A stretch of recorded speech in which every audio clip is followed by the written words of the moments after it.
Hello, good morning, good afternoon, good evening, everyone.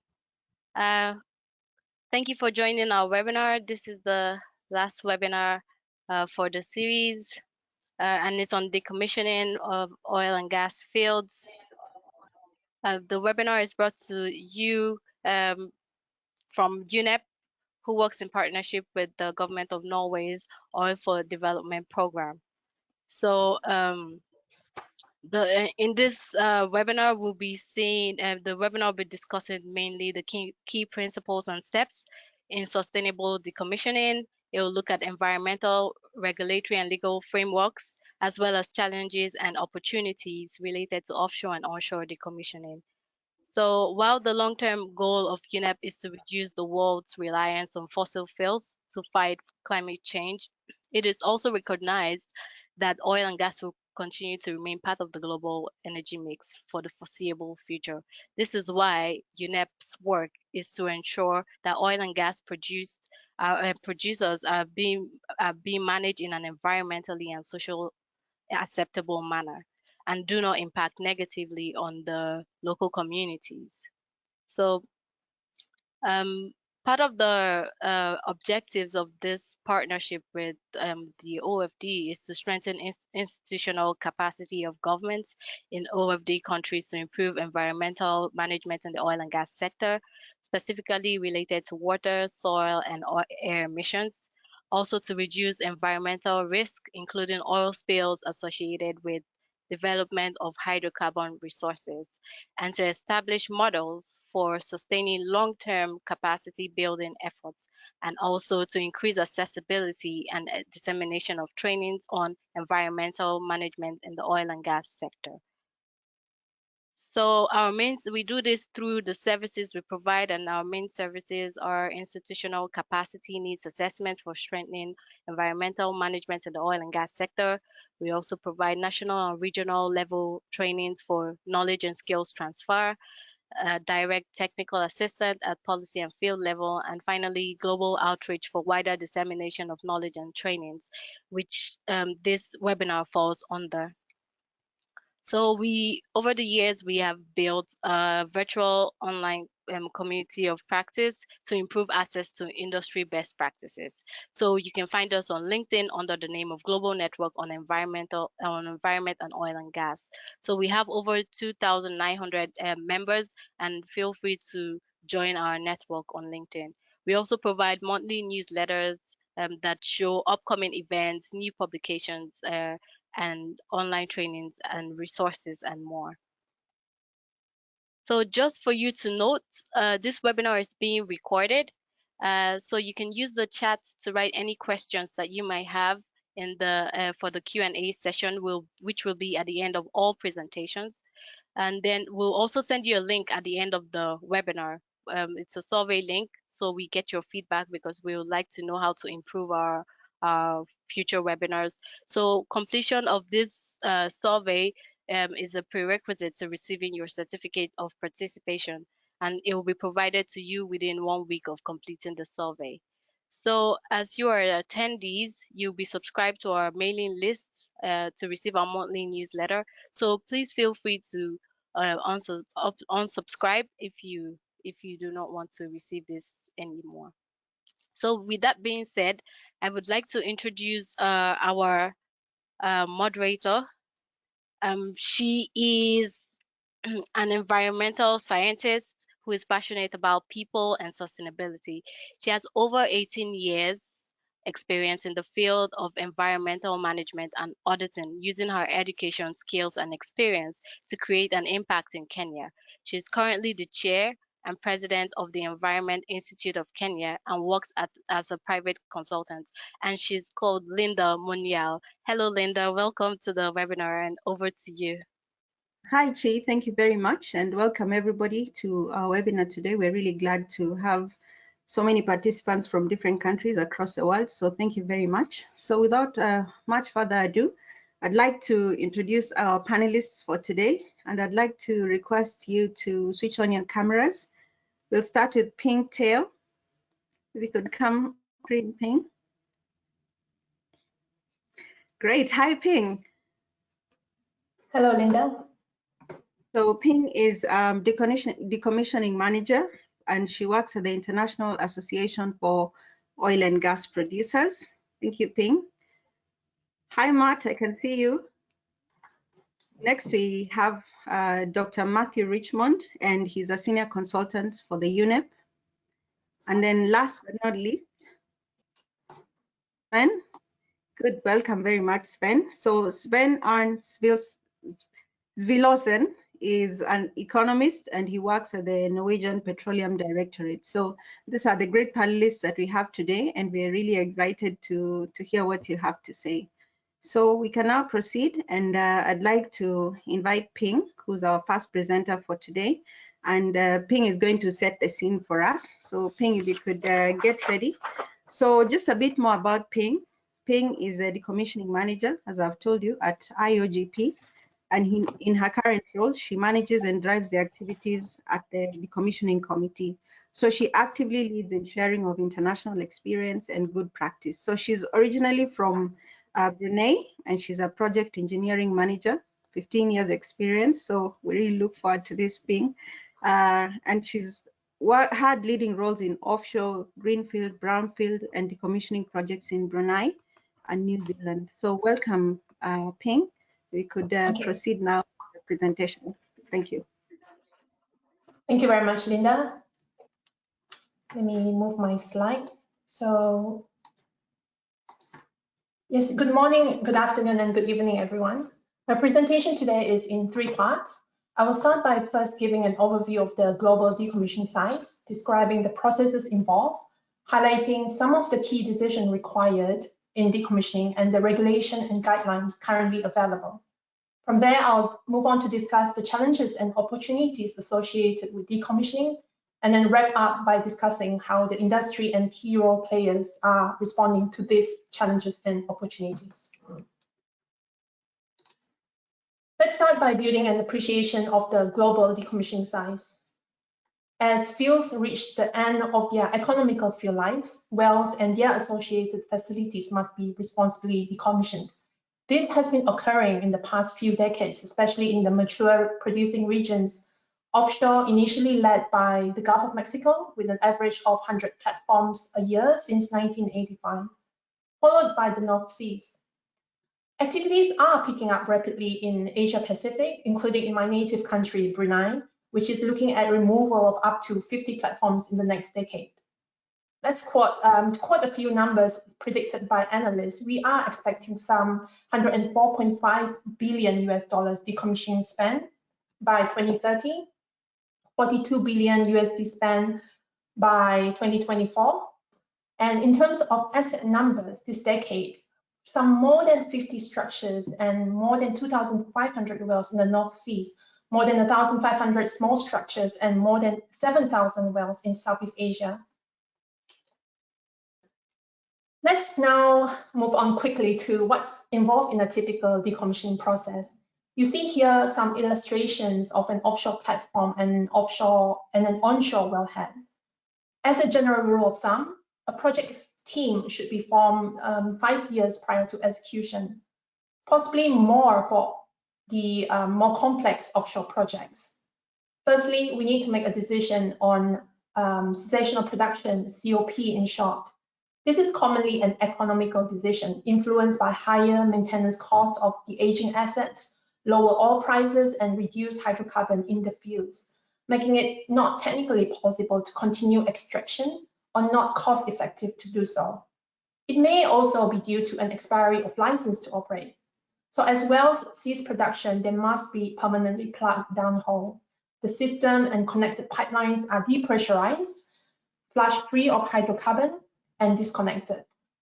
And then asset removal preparatory work can also occur during this time. Now, once freed of hydrocarbon and the wells plugged, the assets are in what we call cold suspension mode. Cutting and removals would follow, and then site remediation and monitoring to a level safe for other users of the land or the sea. Now, throughout the process, a large volume of waste, including flash water, concrete, marine growths, piping and pipeline steel, etc., which can contain hazardous substances, need to be carefully managed.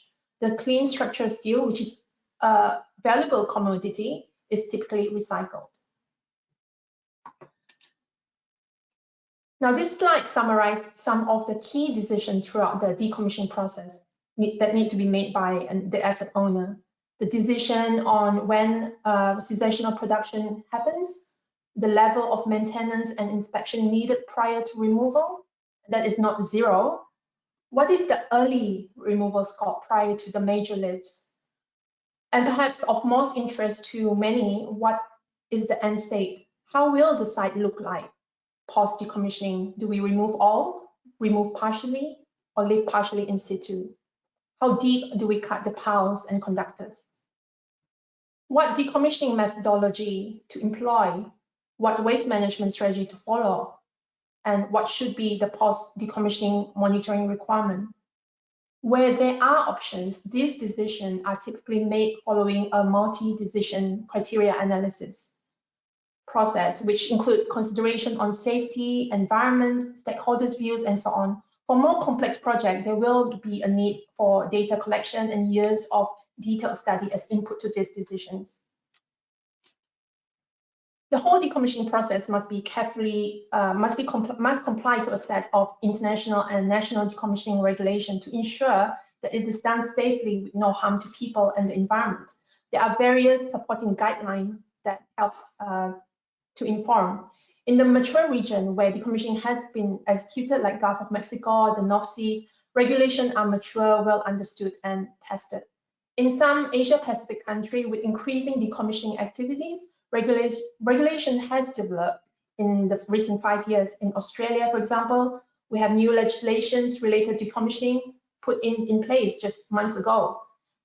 Yet in other countries where the industry exists but is younger, example Tanzania, Mozambique, we understand that there are still no decommissioning specific national regulations. IOGP have 2 free to download documents summarizing this regulation, one for facilities and another for wells on our website. We've spoken now about the global size of decommissioning, had an overview of the process and key decision required. Let's now look at and discuss the challenges and opportunities faced by the industry. And here on screen, we have a few examples of onshore assets that are typically fully removed during decommissioning and any contaminated soil remediated. Onshore decommissioning is arguably logistically simple than offshore, but the assets could be in jungles, could be in close proximity to communities. Pipelines could run close to towns, over rivers, near environmentally sensitive coastal ground. This presents potential impact to the community and the environment during and post decommissioning and must be carefully considered. Offshore, we have a different set of challenges. There is a wide range of asset types, which could be floating, subsea, or fixed to the seabed. The majority of offshore assets are offshore fixed structures, steel-piled jackets in shallow waters, less than 120 meters, and in some deeper waters, we have concrete gravity-based structures, what you can see on the screen here. Now, these massive offshore structures, some taller than the Eiffel Tower, need to be cut hundreds of meters below the waterline and then removed to shore. Offshore, exposed to the weather elements, this is quite a significant technical, logistical, and safety challenge. Once cut and lifted, structures need to be brought to a suitable onshore port and demolition yard. And often these structures were built overseas, and for countries new to decommissioning, like Brunei, a new local port and demolition yard often need to be developed.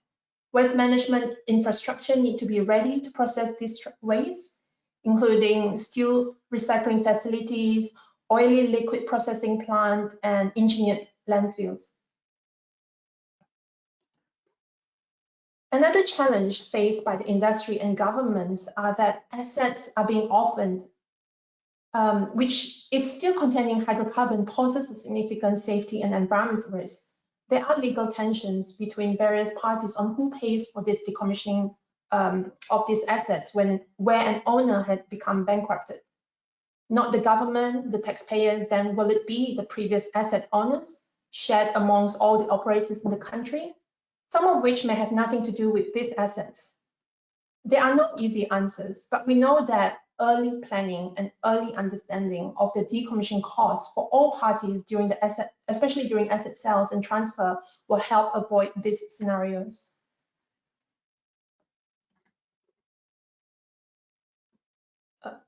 Sorry, I scrolled too fast. There are some opportunities in decommissioning as well. Mature marine ecosystems have developed around much of the man-made infrastructure. There are significant evidence that demonstrate the value of ecosystem associated with this man-made structure and their role in the marine environment. Many countries, such as Brunei, Thailand, Malaysia, California, etc., supports the reefing of some of these structures for a variety of purposes. To support marine biodiversity, increase fish stock, protects against illegal bottom seabed trawling, or simply for tourism diving. Reefing isn't simply leaving the structures in situ or sinking the whole structure. Location needs to be carefully considered for the reef to achieve its intended purpose. These decommissioned structures also have potential for reuse. Next Step and OGUK issued excellent annual reports on reuse opportunities in the Netherlands and the UK respectively. There has been assets that were reused for other hydrocarbon production. There are ongoing projects to repurpose assets for carbon storage projects, not just in the UK, Netherlands, but also other parts of Europe and Asia. Carbon capture and storage projects play a key role as a climate change mitigation technology alongside renewables. And here is, I guess, my key message. We can manage these challenges and realize these opportunities through early planning, policies and regulations that are risk-based and allow consideration of developing decommissioning science and technology. New offshore structures to consider decommissioning in its design. We should consider decommissioning in its design. We need to maintain an overview of the decommissioning cost estimates, ensure that there are sufficient funds, prepare the supply chains needed to execute the work. There's potential for more efficient campaign this way. Develop decommissioning science and technology. There are an increasing number of organizations that are leading in the decommissioning, in the development of decommissioning guidelines, sciences, and technologies. And strongly that you visit the website of the organization that you can see logo with the logo on my slides here. And with that, I end the presentation and I hand it over to Linda. Thank you very much, Ping. You've set the scene so well for us, and we can clearly see the challenges and the opportunities that lie there. So we really appreciate that. I hope everyone is noting their questions, then we'll have them at the end. So now I'd like to invite Dr. Matthew Richmond, to take us through the key principles and key steps undertaken during decommissioning. So Matt, you're welcome to put up your screen. And while he gets his screen ready, I'd just like to tell you a bit about Dr. Richmond. So he's a marine scientist with over 30 years of experience on diverse marine and environmental issues, mainly in East Africa, but also in Saudi Arabia and Europe. He has worked in academia, he has studied and taught marine biodiversity, he's worked on marine protected areas and sustainable marine resource use, and various environmental issues associated with the oil and gas sector. So he really has a good background and a good experience to be able to share a lot more about oil and gas decommissioning, key principles and steps. So thank you so much, Matt. Karibu sana. Welcome.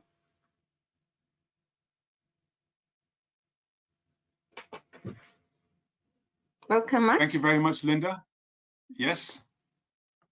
Good morning, good afternoon, good evening. I hope you can see my screen. Yes, we can see you and we can see your screen. Great. So thank you, Ping, for giving us a very comprehensive overview, setting the scene with respect to what actually takes place in the decommissioning process. I'm going to elaborate a little bit more on some of the key principles and some of the steps, focusing more on the environment.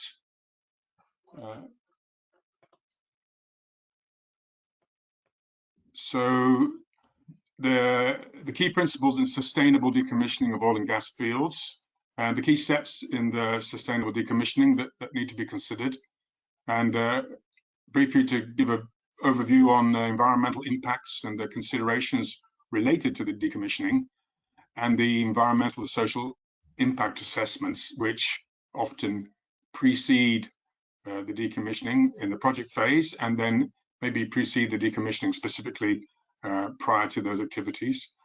And then the incorporation of best practice. There are different forms of best practice which are being followed in different parts of the world. And then a few very brief examples of ESAs for decommissioning or for decommissioning facilities. So the steps in decommissioning, there's more or less 9-10 steps depending where you are and depending what's involved. But for onshore and offshore project management, planning and engineering, that's typical for all cases really, and that's focusing on contractual obligations, engineering analysis, operational planning, and those kind of steps.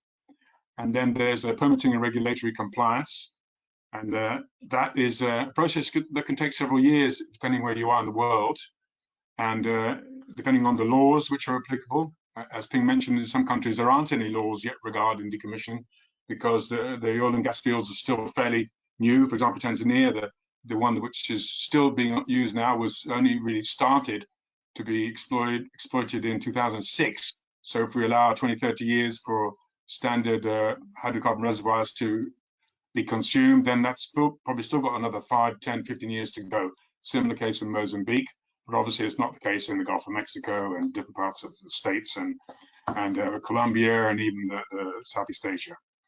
So then the areas here which I've highlighted, 3, 4, 5, 6, 7, these are the actual kind of nuts and bolts of decommissioning, which Ping talked about. And some of these are obviously deep sea, mobilizing derricks and barges and platforms, removal of platforms, but pipelines and power cables are applicable to land as well. Then I'll talk a little bit more about the materials and disposal, because that's one thing which is common to all decommissioning. You end up with large quantities of diverse materials, and then the whole process of client site clearance right at the end. So a lot of information on this slide. This is from a Nigerian document on the sustainable closure and decommissioning of offshore and offshore oil and gas assets. 2015, there's a website that's downloadable, the report on that. I've modified it slightly to be able to make it more visible. What are the actual 9 principles that should be articulated as a minimum standard by the environmental social impact assessment departments and regulators who are looking at decommissioning in their countries. So it begins with number 1 on the left-hand corner at the bottom, increasing operator self-regulation. So ideally, the companies themselves should be adhering to the best practice and those kind of steps, which throughout the whole project life cycle, and from the beginning right through to closure and cleanup. Then the next one is number 2, top right, improving corporate social responsibility and social license to operate. This again is an emphasis on the operator to do what's best to support institutions and communities that in their operating area. Then kind of nitty-gritty really in the middle, number 3, reducing environmental and social impacts. And this is more or less the focus of my short presentation. And there are various ways to do that depending on the situation. Then stepping on from that, obviously the next one is you end up with these materials. Can you recycle them, and can you reclaim the area? So reclamation and recycling materials, number 4. Then you've got to remove the materials. Number 5 on the bottom right, removal of hazardous waste and material. That's got to be removed away from the site as the beginning of the process, of which is then number 6, rehabilitation of the areas affected during the operation. There are various ways to do that depending on the situation. Contaminated site assessment is one process, and rehabilitation, removal of hydrocarbons, which is typically a pollutant that remains in some sites around the world. Then behind all that, there is a process called financial assurance. And this is something which many countries might be experiencing, especially those who are new to this sector really, who's going to pay for it at the end of decommissioning? Will it be the company who started it, or will it be the company that bought the company who started it, or will the company abandon their site and leave it to the government? So there's a whole issue there, and many guiding documents on financial assurance. Going on from that, again, an overall approach is at number 8, top left, iterative process of learning and development. So as things move along in the local countries, they improve the process and learn from their successes and from their failures. And then finally, in the bottom right, monitoring and enforcement. So that's critical in all parts of the world, that there has to be some sort of oversight to the process of decommissioning, because there are, as I'll demonstrate in the next slides, there are issues that can go wrong. There are accidents that can happen. There is contamination that can be worsened depending on how the procedures are followed. Potential environmental and social impacts. So this is related to principle number 3 from the previous slide. And some of the most common ones associated with the sector are discharges to sea, sewage, food waste, ballast water, treated bilge, gaseous emissions from vessels and equipment, underwater noise from vessel operations, dynamic system, cutting tools and methods that can be very noisy, physical disturbance to seabed, suspended sediment, local smothering, rock dump, waste, and naturally occurring radioactive materials, which often form inside pipelines that remain radioactive and need to be handled properly. And then there are various odors, noise, and disturbance from onshore waste facilities to local residents. And then something that's often not seen is the metals and trace amounts from sacrificial anodes, zinc, aluminium, which might enter the sediment. So these are some of the issues and some of the environmental social impacts you need to look at. The document from where the previous slide came from is the one I'm showing here, which is a white paper on sustainable decommissioning of oil and gas assets in Nigeria. And you can just see from the picture here, there's a crude oil pipeline. This is in a mangrove delta area, and going right through communities where there are children paddling around in boats. It's very sensitive to oil spill. There's a lot of history of oil spill for all sorts of different reasons going on in that area. So decommissioning in those kind of situations can be complex, logistically, technologically, in terms of social and environmental impacts. So decommissioning in a mangrove area where a lot of people is very different from decommissioning on the high seas. They all have their challenges, and they need to be studied in a lot of detail beforehand. So again, related to principle number 3, the environmental social impact assessment. So the ESIAs for the exploration and development in many countries is mandatory before the exploration, and they more recently tend to include a section on decommissioning. However, from my experience, that section on decommissioning of the EIA is very brief, and generally it says something like a decommissioning plan will be developed and submitted to the regulator. Nowadays, more and more, there are specific ESIAs which have to be prepared for decommissioning and decommissioning programs. And they will include stakeholder consultations, evaluation of environmental social impacts, how to make the best choice to protect the environment. And this is relating a little bit to what Ping mentioned earlier. There are these different tools. There's comparative assessment, which is quite popular in some parts of the world, UK, for example. There's the use of the best available techniques, which in Scandinavia is a procedure to follow. The industry tends to use best practice environmental options, BPEOs. There is a multi-criteria decision analysis, which Ping mentioned, which is used in some sectors. So these are different processes. I'll give you an example in a minute of how to make the best decision. And then the end result is a decommissioning plan. And that will include site remediation, marking of the remains and safety zones, and then usually it finishes with a closeout or a closure report. This is an example of the best available techniques that's used often in Scandinavia. And they're all more or less the same. They have the same goal to reduce impacts. And it consists in finding an appropriate balance between environmental performance, technical applicability, and economic availability. So those issues all overlap. And from that analysis, the best available techniques will emerge to guide the decommissioning. And naturally, it depends on a number of parameters, such as the environmental requirements of the areas, the goal, technical constraints, stakeholders' expectations, economic viability, the environment itself, and the susceptibility of the environment to different techniques. It is quite a complex process, this, determining what is the best approach depending on the environment that you're in. So here's an example of a pipeline removal screening exercise where an operator proposes to decommission a pipeline in situ. So following a comparative assessment, the options are required. It involves, in this case, two-stage process with an early screening to narrow the options to a manageable number that are assessed in more detail following the comparative assessment framework. So here we have safety at the top of this grid. You have safety, environment, technical, societal, and economic. So these are kind of the main parameters. And then the options are leave the pipeline, and that might have safety issues, which are highlighted in red, and also environmental, but technically and economically, it's obviously very attractive.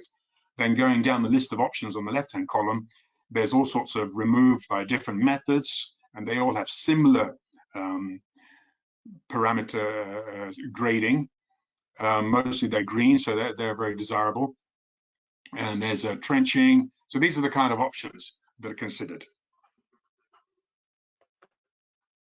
So this is an offshore grid. So you've taken it out of the ocean, and it's hanging on your barge, and or you brought your rig to the shore. So the structure, and now what? So principles 4 and 5 apply.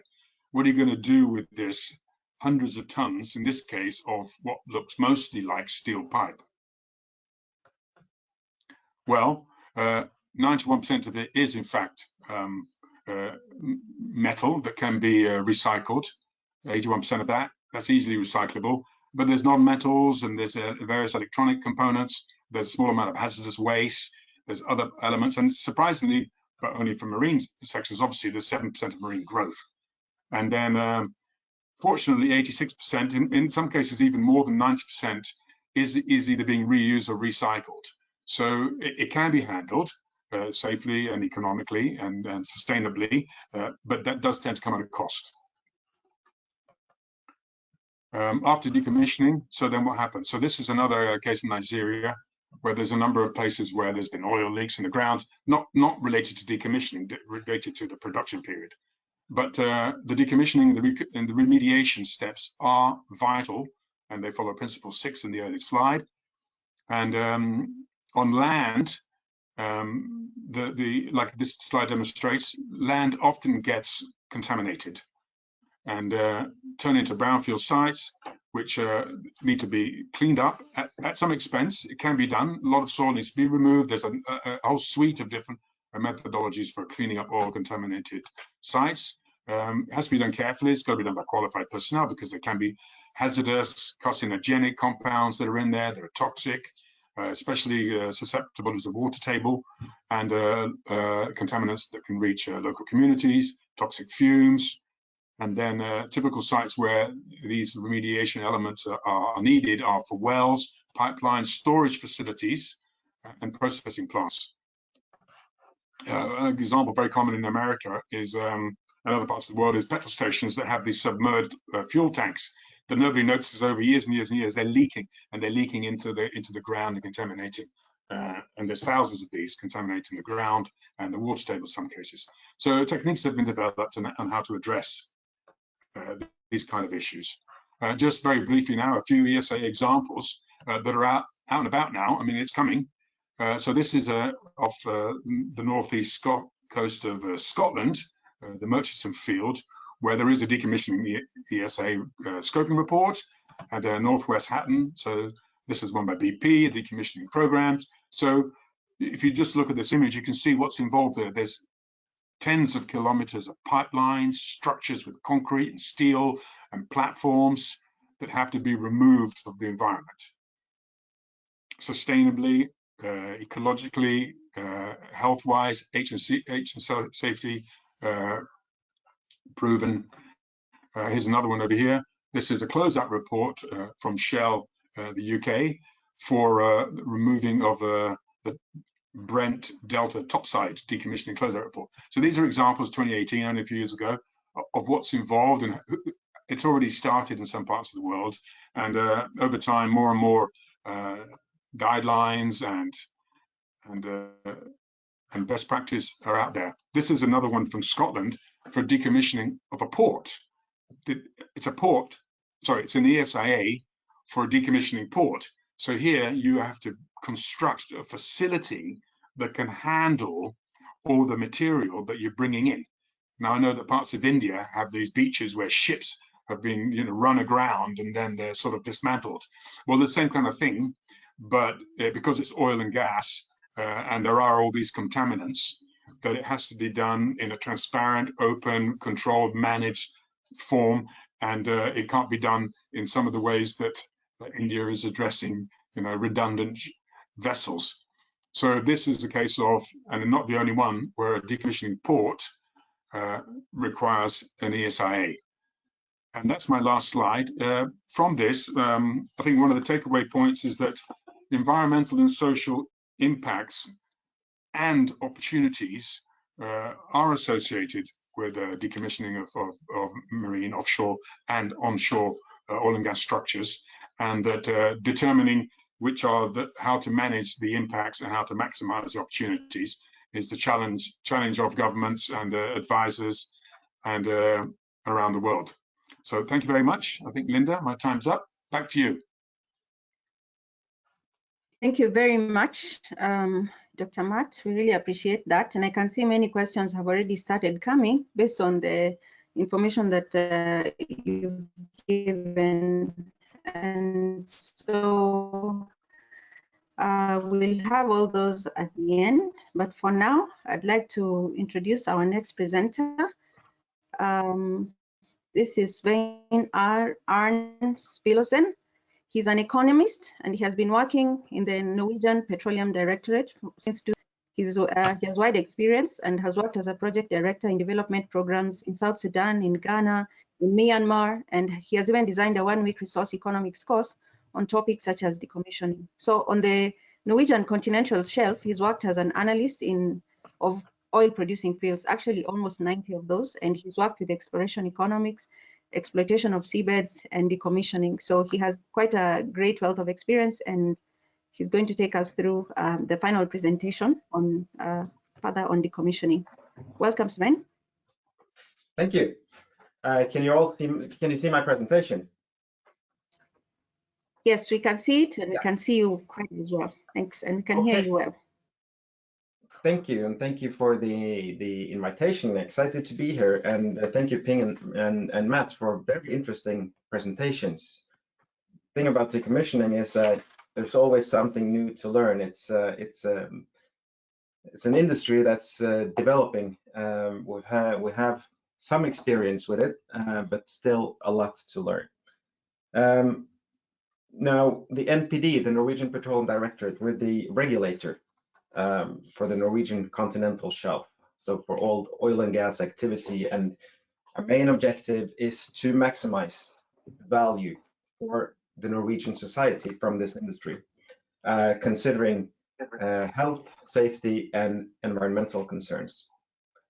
In addition to oil and gas, we also regulate the Norwegian continental shelf when it comes to carbon capture and storage, and also seabed minerals. But today it's about decommissioning. And on the Norwegian continental shelf, we have 495 installations. And in addition, several kilometers of pipelines, several land facilities, and some 1,000 wells. And at the end, they will need to be decommissioned. Most of our installations are subsea installations, but also some huge concrete installations. One of the biggest concrete constructions in the world is on the Norwegian continental shelf, the Troll platform, and also several, more than 60 fixed steel installations, and also about 20 floating steel installations.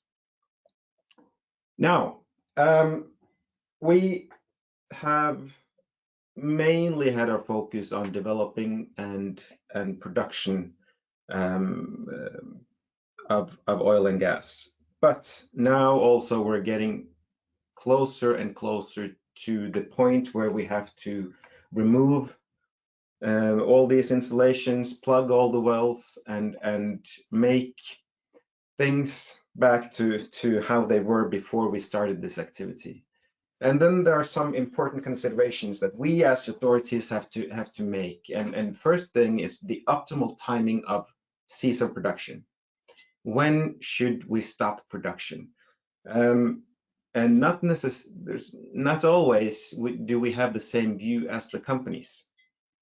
When we decommission or after cease of production, we have also to consider whether or not to decommission the whole installation, or can it be reused somewhere else or for other industries as well. And of course, in all the things we do, we have to consider the environmental protection for the industry, or for that the impact the industry makes. Now we have a very long coastline and a lot of ocean and a lot of users of the ocean with fishery, tourism, now also a lot of wind farms. So we have to consider how will this affect other users of the sea. And then, as in all other aspects, we have to consider cost efficiency. We need to use the amount that we need to use, but also we need to use it efficient.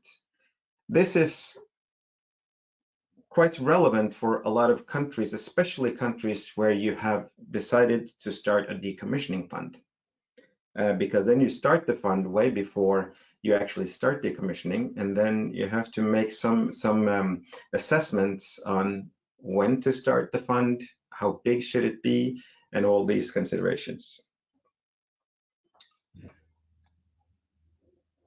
Now, all our licenses need to hand in a decommissioning plan. And it's divided into two main parts. The first part is the disposal part, where there needs to be a technical description of how it should be disposed, detailed also. And then also a financial aspect, how much will this cost, and the different elements, how much will they cost.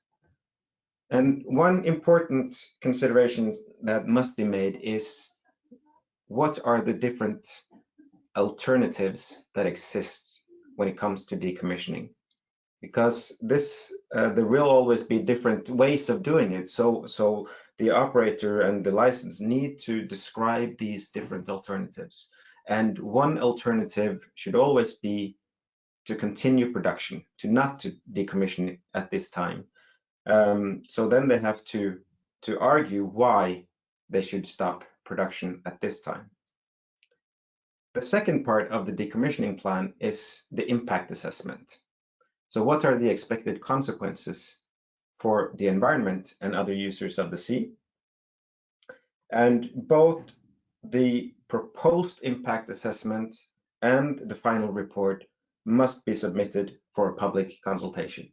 So we do have a public hearing on all these documents, and both the proposed report and also the final report, so that we keep it open and transparent, which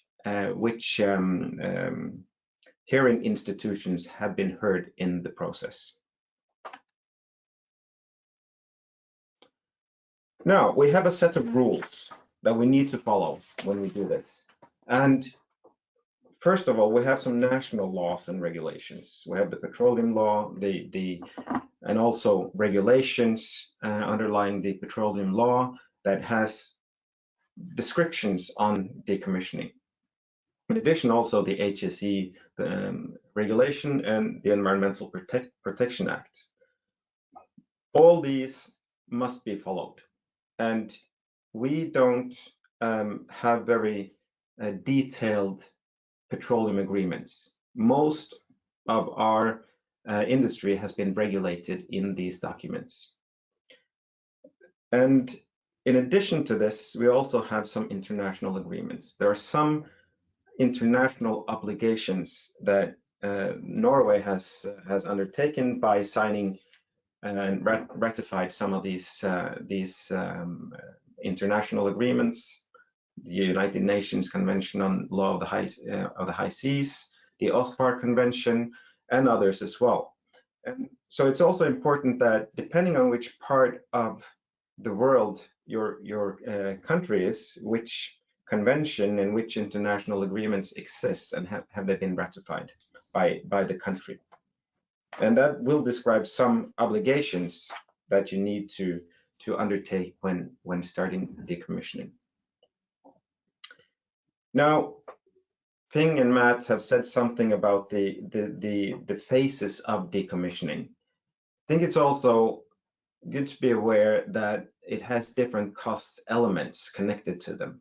And I put a red circle around what's the biggest part of the cost, and that's the well decommissioning. That's the plugging of the wells. Also see that the project management part has quite a high share of the total expenses, and also the post-CSO production running. And in that, there's maintenance. After production, if there's no maintenance, especially offshore facilities will start to deteriorate quite quickly. And if it's not maintained, it will increase costs at a later stage. And then there are facilities that must be removed, must be taken to shore, recycled, hazardous waste must be handled with care, and there is a limit to the access to heavy lifting vessels required to remove the substructure and the topsides, and also there's a limit to access to waste handling. It also must be considered into this.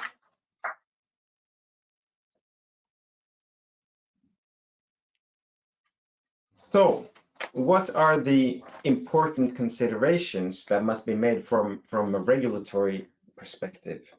Well, as I mentioned, when is the optimal CSO production? We tend to see that not all the different fiscal regimes around the country gives the companies incentives to investments at a later stage. So maybe decommissioning will start too early. The liability, who's liable, who's responsible for not only the decommissioning and the removal of the structures, but also whatever happens in the area around and its effects on the environment. Which regulations, laws, and international conventions apply to that specific project? And what we see when we work in different countries around the world is that very often there will be a petroleum law or maybe a regulation on different aspects of the development and the production phase. And then the decommissioning phase will be started later, after the signing of petroleum agreements, after production has started. And then there will be a lot of questions that has not been considered at an early stage. So that's why it's important also to, at a very, very early stage, to start to look into the international conventions, the national laws, the national regulations, and whether or not they consider decommissioning. And when the decommissioning is conducted, it's normally by an operator or a license needs to be monitored, that they actually do follow the rules that are set for the project. And one challenge there is that the effect decommissioning and this industry has on different aspects, both the environmental and the economics, technological, will involve different governmental institutions. So cooperation between these institutions will be necessary, and that can at times be challenging, but environmental agencies must be involved, HSE agencies, the resource management agencies, financial management, all these must be involved because it has a big impact on all these different aspects. And also I would like to mention that what seems to be the main focus on the petroleum, oil and gas industry is the profit. And the profit comes from the production phase. You need to have the development phase to start the production phase. And that has normally a super profit, a very high profit, and it has a lot of attention. The decommissioning stage is only costs. So to find a way where it has the same focus as the production phase is challenging. Now, we would recommend that to start the planning of the decommissioning at the development stage. In Norway, we have it as part of the PDO. Not a detailed planning, but it must say something about the decommissioning. And what's interesting is that could affect the actual development of the installation. That the older installations were not developed to be decommissioned, increasing costs of decommissioning. So developing a field or an installation that has been developed also to be decommissioned could save quite a lot of costs and also make it easier from a technical aspect to remove the installation. We have normally a detailed planning of the decommissioning phase, we say 5 to 2 years before shutdown or before cease of production. And so it depends on how big the installation is, how complex is it. So some very small developments might not need more than a 2-year planning, but the other big ones might need 5, maybe even more years of planning. And also to have a close dialogue with the international oil companies or the national oil company also to actually have a good understanding of what's required from the decommissioning phase. And then this last point is secure the financing. Now, in Norway, we do it over our tax system. I know that a lot of countries use decommissioning fund, and there are some challenges with both ways of doing it. One way I've seen in a lot of countries is that there's a specified timing for when you start the decommissioning fund, and it can be referred to timing or how much of the field has been produced. The challenge of that is that when you start producing a field, you never quite know how long it will produce. So you could end up in a situation where you start the decommissioning fund way too soon or way too early, and that has a financial impact also on government take. Also, how will such a fund be managed? What kind of risk profile would such a fund take? Where do you invest that money? And what do you do if the fund is not big enough, or what do you do if it's too big? And what kind of effects does it have on your fiscal system?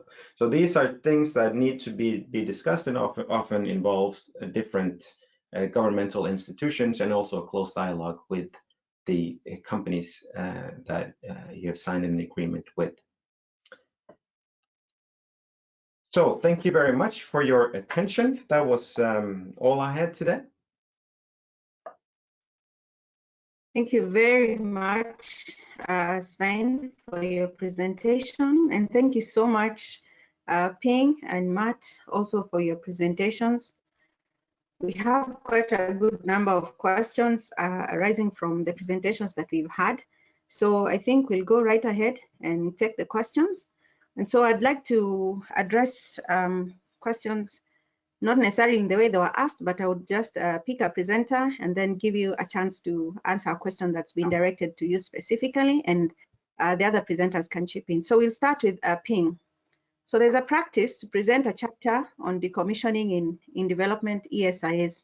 Is this even relevant at that point, since at the time of decommissioning, the environment and social economic baseline could have changed significantly? What is your take? This is thank you, Linda. This is a good question. Actually, I thought Sven might have an answer to that as well. So this is, if I decipher it correctly, is to ask about, whether decommissioning should be considered already in development plan. I think certainly so, and that is actually a good practice to consider already, how you would decommission the structure and consider what is the impact of that early on. So there can be an initial impact already in the development stage. And then when you come closer to the actual decommissioning process, most countries would require a more detailed ESIA. So that's the common practice that I know of in most of the mature decommissioning, mature region with decommissioning regulations. If you contrast this with how things were done in the 70s and 80s, where when you build the structures, there were really little or very limited consideration on how you would decommission it. So today we found we are faced with some of the challenges to actually decommission these structures that were put in the 70s. I hope that answers the question. Yeah, and maybe just to pick up else. Yeah, to pick up on that with Svein, seeing that this has to be done and it's going to take a bit of time. You said in Norway that it should be 2 to 5 years before decommissioning. Is that the general practice across Europe, or is that just the practice in Norway? Spain?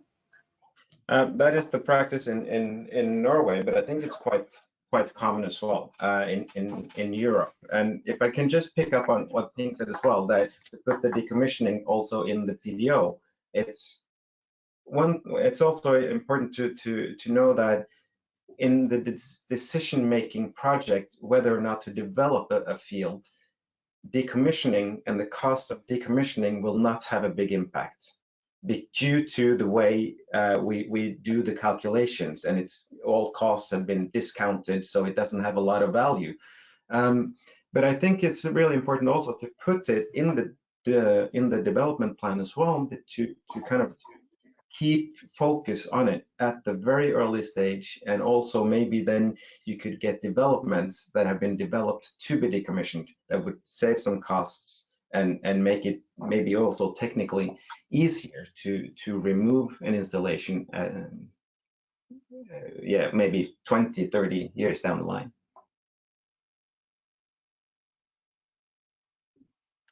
And Linda, you've been much for that. Yeah, I'm back. So so there's a question then, that would it not be more environmentally friendly to maintain some facilities on site due to the impact of removal? And there's an example like pipelines in unstable soils, or such kind of things. Are there instances that you know or that are documented where it's more feasible or environmentally friendly to leave those installations on site or in the ground or under the sea, as it were? Sven? Yeah, I guess Matt. Oh, okay, Sven, yeah. Yeah. Well, some of the parts of the installations that can be left behind is pipelines, if they're cleaned and they're covered, so it doesn't affect with fisheries at a later stage. So some parts of the decommissioning, it will be better to leave some of it behind. But then again, if it's not cleaned, you could have leakage of chemicals. So there needs to be some kind of monitoring also, that it's actually cleaned up before anything is left behind. Yeah, can I add to that, Linda? So indeed, there are instances where it's actually removing the pipeline could have a significant negative social and environmental impact. Sorry, removing the pipeline in this case. So so again, you look at all you use tools like multi-criteria decision analysis, comparative assessment, the number of tools that are available to kind of compare overall, considering all the different criteria that can affect the community, environment, and so on, future users of the land, what should be the right solution. So, it's not a decision that is, it's a decision that needs to be involving various stakeholders. And when you land on the decision, then you need to look at, is it safe to be in that, to leave the pipeline there in perpetuity? So there may be cases that you need to stabilize the pipelines and so on. So there are a lot of things that needs to be carefully considered and approved by the regulators. And as Matt already mentioned in his presentation, there needs to be an impact assessment, environmental impact assessment on during decommissioning and after decommissioning. So decommissioning in this case could be a decision to leave the pipeline in situ, but to make sure that it's safe to do so. So including cleaning and ensuring that any remaining residue does not poses potential harm to human health and the ecology of the environment. So I'm not sure if Matt wants to add to that. Yeah, thanks, thanks Sven, and thanks Ping. I can't add really more actually. As you say, there's pros and cons of leaving and removing, but as Sven emphasized, you can't leave something that has a risk of contaminating further. So there are techniques for cleaning pipes. You can send this thing called a pig, it goes up and down it, you can cleanse it and that. So if you're 100% sure that the pipe is really clean and there is no risk of contamination to the environment, water table, local communities, then there may be a case for doing it. At the same time, a pipe is metal, and if you can recycle it, it may be more positive economically and for local communities to recycle that, thousands of tons of metal pipework. Each one has to be treated on a case-by-case analysis. Thank you, Matt. So then, sorry. No, I think we've both we've comprehensively covered this one now, I think. Yes. So there's a question here: does the operator bear all the costs, or is there an opportunity or a system where these costs can be, shared with other parties? I'll start with that briefly. It's not my strength, but I know that in some parts of the world it would be all on the operator, and that would be kind of best practice if the operator is still there. But there are situations where you get things called orphan wells and things which are left behind by companies that have long gone or who have been bought by others and the responsibility hasn't been carried forward, or they've been defunct. So there are situations where the government and local communities have to bear the cost. Maybe Ping has examples. Yeah, I think who pays for decommissioning, right? Often, of course, the owners, the existing owners should pay for the majority of the cost, or should pay for most of the cost. But in some countries, like in the UK, New Zealand, there are tax relief systems for decommissioning activities. So you can, go online and search what this means, but it really means that the asset owner can deduct decommissioning costs from their taxable profits and potentially claims back some of the taxes they have previously paid. And then there are countries like Malaysia, for example, that have petroleum sharing contracts that after an agreed number of years of operating, the assets is returned from the offshore, from the operator to the government to continue operating. And then in that instances, government could become potentially, depending on what is stated in the petroleum license agreement, the government as the owner in its late life could become fully responsible for decommissioning. And yet in other countries, there are government, yet other countries like Brunei, the government are in joint ventures with oil companies and then would pay them its share of the decommissioning cost. So I would say the answers really varies from country to country, depending on the license agreement, depending on the structures that was put in place. And I'm sure Sven can share about what's the experience in Norway as well. Yeah, in Norway, it's tax deductible. That's why we take 80% of the profits, but then you get to deduct the decommissioning on the afterwards. So kind of the state takes on a big part of the risk here. I'd like also to mention that one issue when it comes to financing and costs is that, you know, there are incidences where a well has been plugged and several years later it will start to leak. Then who is responsible for those costs? And has that been thought through when a country decides on the financial aspects of decommissioning? That if a company that left a country 5 to 10 years ago and a well starts leaking, most likely the country itself will have the problems with the leakage, and most likely the country itself also must take on the costs of fixing the problem, unless there are some agreements that the company have to cover those costs as well, or if there is a fund that will kind of be a security mechanism for these potential incidences. Yeah, I agree with that. Yeah. We've seen, I think I've shared in my presentation some examples of orphaned assets, and you know how countries are waking up on how this should be managed. So I think firstly we need to also ensure that the sales of assets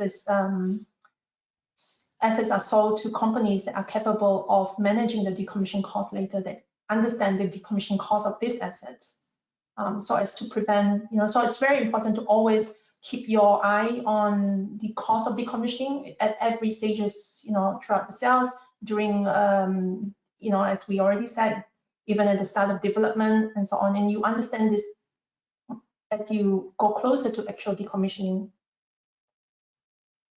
So then, how about cases where there is probably the national legal framework is not strong enough on this matter of decommissioning? Are there any international legal frameworks or best practices to ensure proper and sustainable decommissioning? Especially, you can see like maybe new countries, I would say probably countries in Africa, and we've seen example of Nigeria, where these things have the decommissioning has not been done well. Is there an international, you know, legal mechanism or framework that can step in to look at such issues?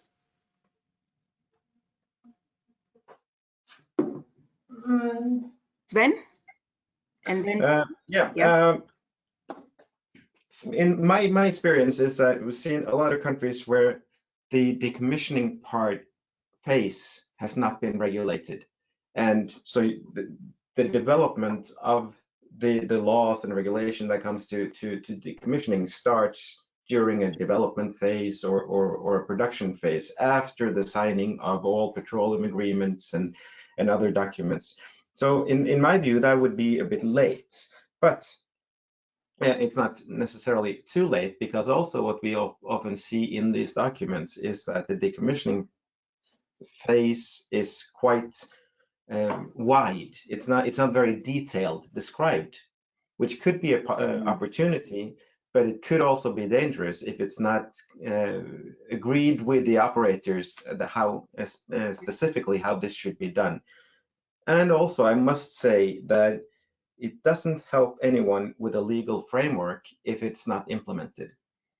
A legal framework will never do anything good if it's not been implemented. And to do that, it's really necessary to build competence throughout the governmental institutions to monitor all the phases of this industry, and especially maybe now at the decommissioning phase, because we've seen several examples of installations sitting out in the ocean or on land for years and even decades, rusting and chemicals leaking, and it's really dangerous to start decommissioning those installations. So it has a huge environmental impact.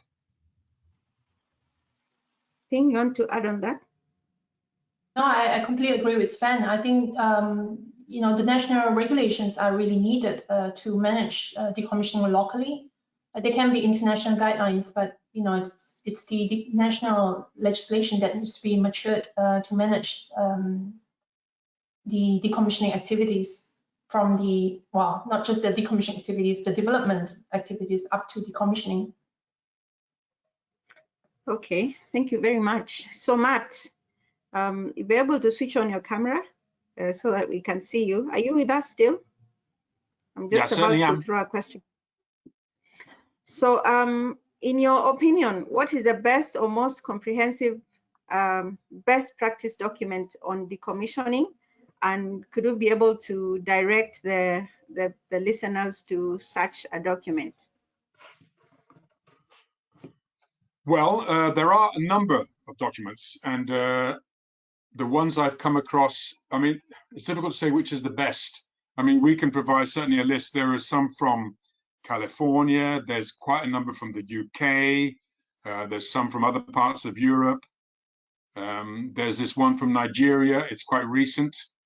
So I wouldn't say that there was the best. I think some of them are more applicable to certain parts of the world where that particular type of decommissioning is taking place. So there may be 4 or 5 that I would consider to be the key documents, and we can certainly list them or even share the soft copies later. Yeah, I'll start by, Linda, you're on mute. I'll take an opportunity to advertise the international, the IOGP document, which actually is a document that summarizes all the regulations globally. It's free to download in the International Association of Oil and Gas Producer webpage. So I encourage that everyone go there, and there are a few number of other documents that provide best practice guidelines, for example. But I would also recommend like sites like on OGUK as well. There are quite a number of guidelines.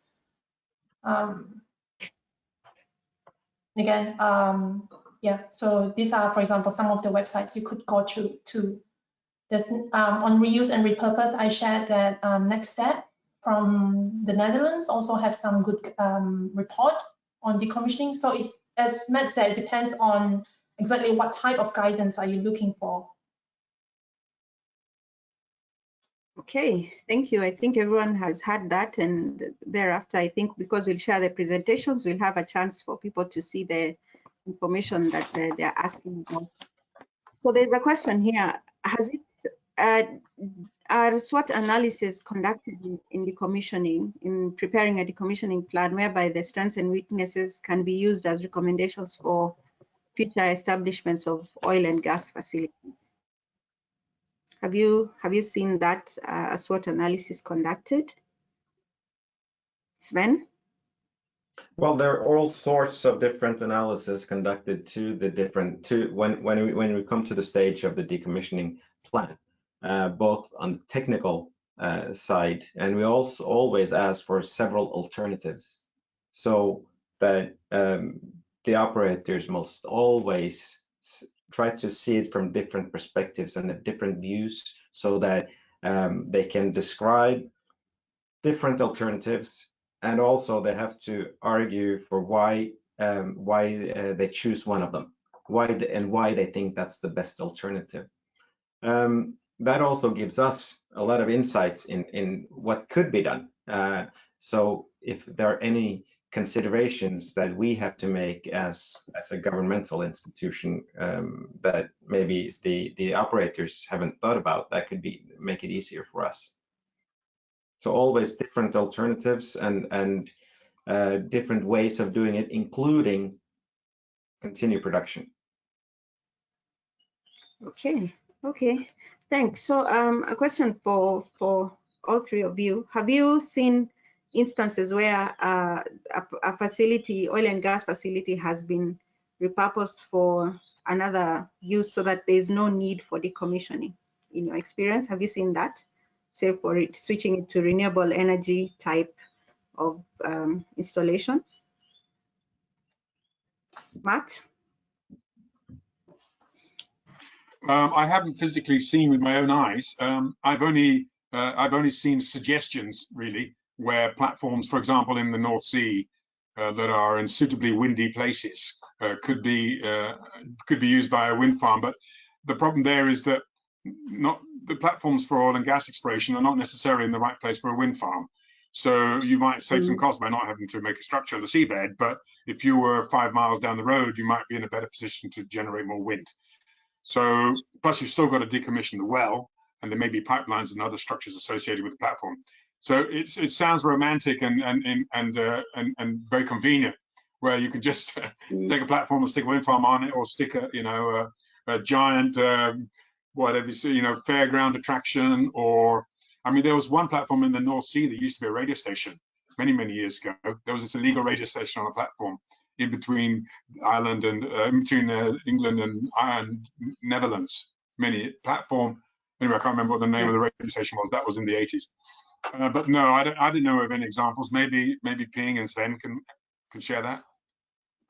Yeah, I want to point again back to the report by Next Step on reuse. I think if you look into the report, it has some good information discussing the challenges of using transferring the assets from oil and gas to renewables. For example, the timeline of when you decommission and when you need when you plan to install these facilities for wind, for example.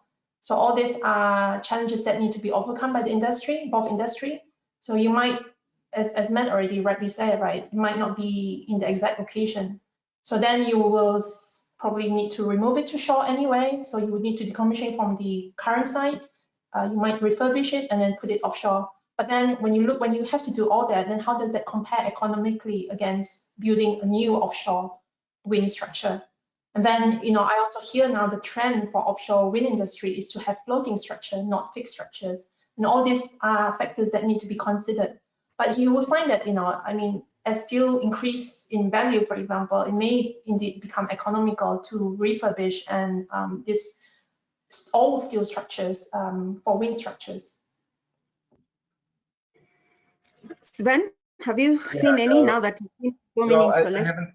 I've seen some plans and some suggestions on, for instance, changing one of the floating installations into a smaller wind farm. But as Matt said, it's the fixed ones, they are very rigid. So, but the floating ones, that could be a possibility. But then again, we're back to costs. To change one installations into doing something completely different, and especially these installations that have been sitting out there for decades, it's not necessarily cost efficiency. So, but also some suggestions of using some of the floating devices to in connection to fish farming in the sea as well. But I've never seen it being done. I've just heard some of it's a suggestion only at this stage. I can add one more. Sorry, Ping, go ahead. No, I was just gonna react to Sven's comment on fish farm. The challenges with transferring these offshore structures to other industry is that there's still a need to maintain and decommission the structure. So how many other industry can afford this decommission cost? Again, relate to the transfer of asset sale. You must make sure that the new owners can afford the maintenance and decommissioning of these structures. All right, back to you, Matt. Over to you. Yeah, I'll just we're all thinking offshore structures, but I know I've been involved in a pipeline project on Tanzania for the last 4 years, and it's a rather long pipeline. I don't want to mention the name, but it's out there. There was some talk about when that pipeline, the oil that it's going to transport, if it goes ahead, is no longer used, would it then be decommissioned? And some of the suggestions that have come up is that the wayleave, which is a space of land, that narrow corridor, 500 meters wide perhaps, that goes along for hundreds, in this case over 1,000 kilometers, could be used for other infrastructure. So it's not so much the case of removing, in this case, it's not removing the nuts and bolts, the pipes and the materials, but using the space that was allocated to the pipeline, using that for other purposes. And it could be for other pipelines of gas, for example. It could even be for transportation. But because once you've got that wayleave and you've done EAA and there's been compensation and all the other hundreds of issues associated with a wayleave that traverses a country, once you've got that space legally assigned to a pipeline, I mean, it's a narrow corridor, but it's very long and it's uninterrupted, and that you can use that for other things. Okay, so that's just different from an offshore platform which is very specific, to actually hundreds, in this case, over 1,000 kilometers of bush and farmland that have a space along it. Okay. Okay, thank you so much. I can see we still have a few more questions, but I'm really seeing that we are pressed on time. So I'd like to invite each one of you to give us a key takeaway message that you think we shouldn't walk out of this session today without having that in mind. And we'll start with you, Ping. Yeah, I think, thank you, Linda and Sven and Matt. I think it's been really interesting, and I learned a lot as well from Matt and Sven's presentation. Yeah, I just want to leave this one key message. I believe that, you know, any decommissioning policies and regulation that we developed should not be prescriptive. We've spoken about all the opportunities and challenges, but, you know, I believe that policies and regulation need to be flexible enough and risk-based, so that we can tackle the challenges and maximize the opportunities that there are in decommissioning. And there's also the importance that we spoke about of early planning, open stakeholder engagement, and to support for all parties to support the development of evidence-based decommissioning science and technologies. Wow, thank you so much for that, Ping. Svein? I would just say that start the planning early, very early. It's better to start it a bit too early than a bit too late, and also to define as clear as possible the roles of the different governmental institutions in this phase, and also the roles of the government versus the companies, and have that very clear, and be transparent about it. And also to have a legal framework developed and implemented. Thank you very much, Sven, for that.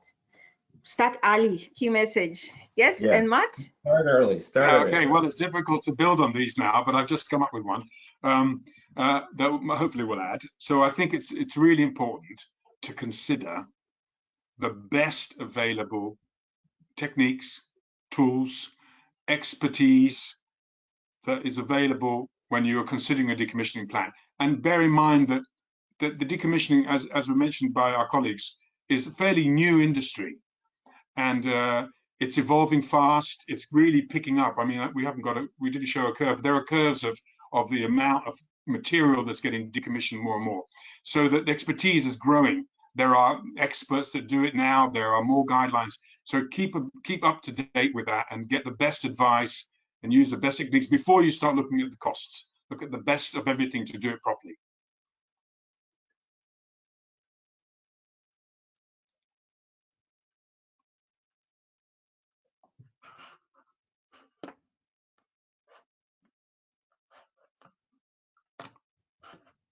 We can't hear you, okay, Linda. So Matt, your internet was a bit shaky, but your key point was that there's lots of available. Can you hear me? Yes, I can hear you. Can you hear me now? Okay, so yeah, I think I was saying that I probably didn't hear much well, but I heard the fact that the best available technology, there's a lot of information out there. Go out and get it and take advantage of all these new things that are coming up. So this has been so interesting. It's a pity we don't have much time, but maybe I'd encourage our panelists to go into the chat box and try and answer some of those questions before we leave, or as we get ready to leave, so that we don't leave anybody out. So thank you very much for your presentations. They've been insightful, they've been exciting and interesting. So back to you, Chi. Thank you very much. Thank you so much, Linda. Thank you, Sven. Thank you, Pink. Thank you, Matt, for this very interesting discussion that we had on decommissioning. I think I'm almost an expert on decommissioning, hearing three of you speak about this. So as we close, just to remind the attendees that you would receive a link. So you receive an email using the email you registered. So you have a link. Would like to hear your feedback. Like, we would like to hear what you thought about the webinar. Would like to hear what you can propose for us to do to improve our further webinars. So please click on the link when you receive the email, and also to remind you that it's a prerequisite to get your certificate of participation, and you receive your certificates 1 week after you have completed the survey, between now and 1 week after you complete the survey. So thank you so much for staying till the end, and we look forward to having you next year for the next series of webinar. So thank you to our panelists again, and to Linda, very able moderator. Wishing you guys a lovely weekend, a lovely week ahead, and I hope you enjoyed and learned something from the webinar. And one last thing, it's recorded, so you also get the link to the recording. And I hope you've downloaded the presentations, which you can find on the handout section in the platform. So all the presentations you've seen today are available for you to download. So before we close, we'll give you like 3 minutes to download all the presentations, and then we'll log off. So thank you, everyone. Thank you, Linda, again. Thank you, Linda. Nice Thank you, Chi. day. Thank you. Bye. Thank you, Bye. Linda. Thank you, Dima. Bye. Bye. Thank you. Bye. See you soon.